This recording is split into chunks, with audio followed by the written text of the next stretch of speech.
So here we are, walking the stream bed, Mill Creek. Narrows down nicely right here. I'm gonna wash my Birkenstocks in here. I love these things.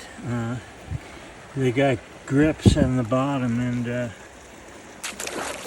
I just scrambled down that hill with my bike, and I wouldn't have done it if I hadn't been wearing these things. Yeah, bike friendly. Anyway, feathered used to, yeah, get wet, girl. Yeah. Berries are ripe. I'm glad to see some fresh water moving through here.